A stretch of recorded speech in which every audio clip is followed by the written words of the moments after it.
Hi friends, Plumable here, and welcome back to Games Worth Waiting For. Today we're doing a full deep dive into Starsand Island. I've spent the last few days going through development notes and official updates to bring you everything we know about this Ghibli-inspired open-world life sim. So let's get straight to it. Developed by SeedLab, you play as a character returning to your tropical island home called the Star of the Deep Sea, wanting to escape the city life. This is a large, seamless open world where you can farm on land, explore ruins, or even live on the water in a customizable houseboat. In this video, we're breaking down the mechanics, the unique mentor system, and much more, as well as official early access launch details, including pricing that just released yesterday. So far, the map includes these key locations. We have Starsand Town, a hub where NPCs follow independent routines. They're highly reactive, they'll strike a pose if we take a photo or greet us as we walk by. The beach, a place to sunbathe, play volleyball, or collect shells and coral to customize our gear. Forest and bamboo groves, resource-rich areas for gathering fruit, mushrooms, and crafting materials, as well as moonlit forest ruins, an exploration zone with puzzles and rare resources. If any of you guys are worried about fighting, the game features light combat using bows, but still remains thematic and accessible. Moving on to character creation and personal style, we know that customization happens in-game rather than just at the start. We can adjust skin tones, makeup, and facial features using an infinite color wheel. Hats, hairstyles, and accessories are all separate. We also have a DIY system. We can use berries and flowers to create natural dyes for our clothes. Because of the season system, there is also a wide variety of coats and outfits to match the weather and different social scenarios. Now on to the farming. Farming is surprisingly detailed. Soil moisture and fertilizer ratios directly affect the quality of your harvest. We have over 100 types of crops, including everyday wheat and mystical plants like moonflower and eldergrain.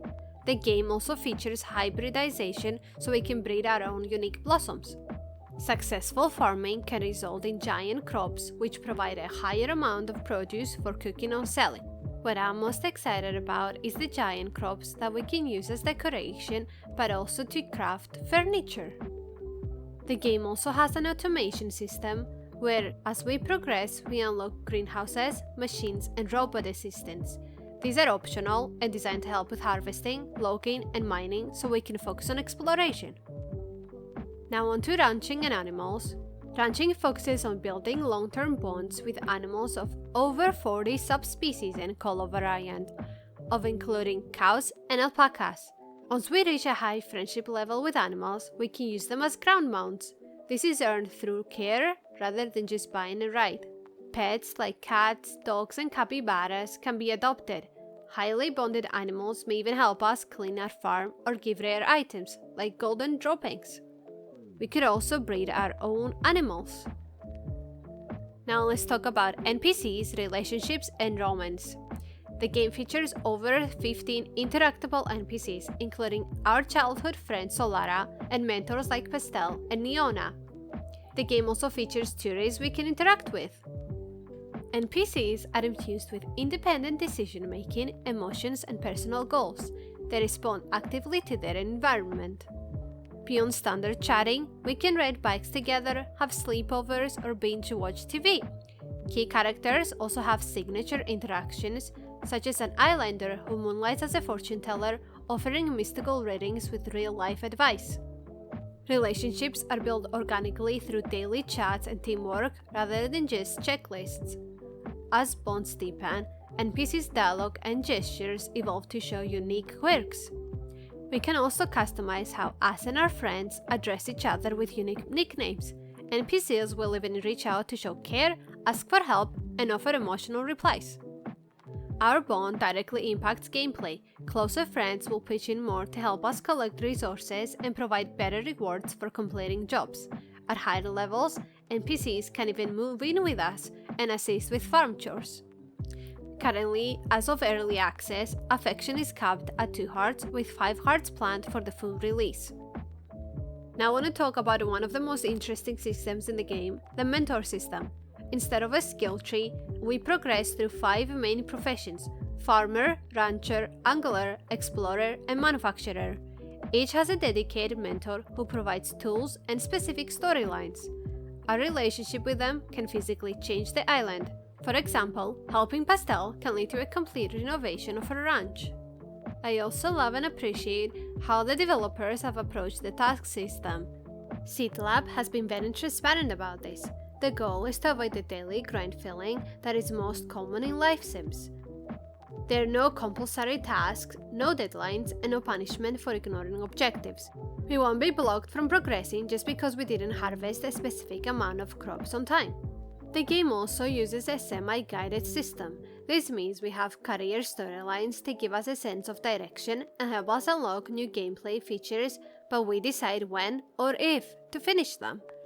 Tasks are treated more like inspiration notes or suggestions. They are there to motivate us, not to force a checklist onto our day.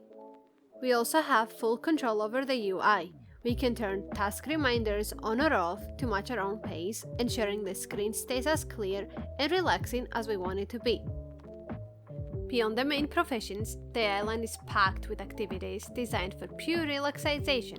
We can spend our time bug catching or using the in-game photography mode to capture the island's scenery.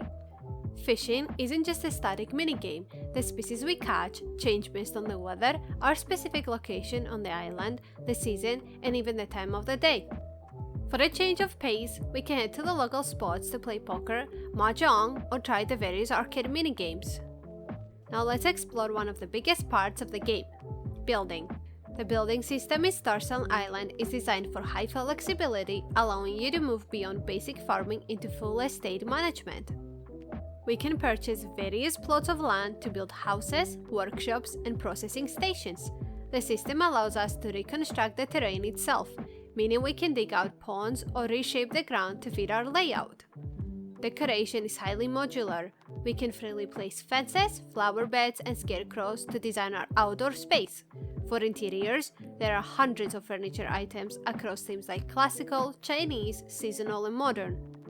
One of the standout features in the houseboat that has me so excited is that we are not limited to land. We can build and live in a mobile home on the water, allowing us to change our scenery whenever we like.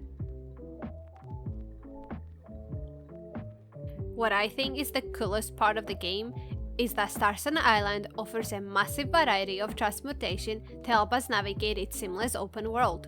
It does something so different from other games.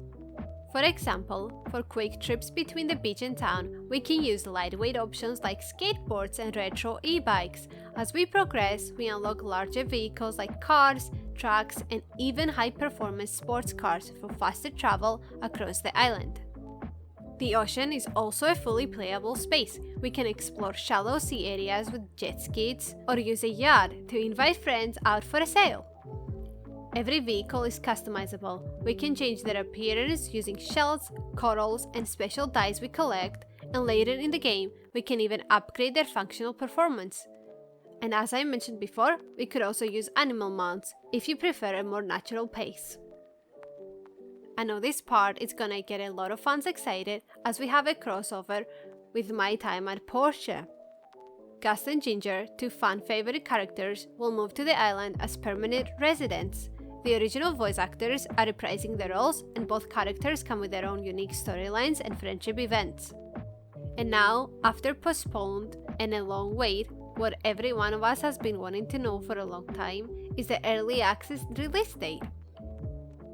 The game will be launching in early access on February 11th.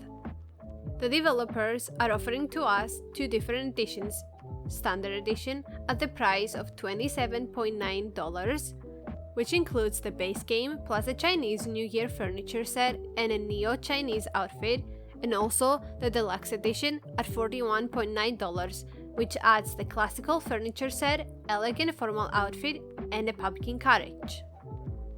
I want to mention that the full release is planned for summer 2026, which will add multiplayer and expanded romance, as well as any upcoming DLCs that might happen. That's everything, friends. Release day is just around the corner, and I honestly can't wait to play this game. I hope you're just as excited as I am to play this, and I know I'll be covering this on the channel as well.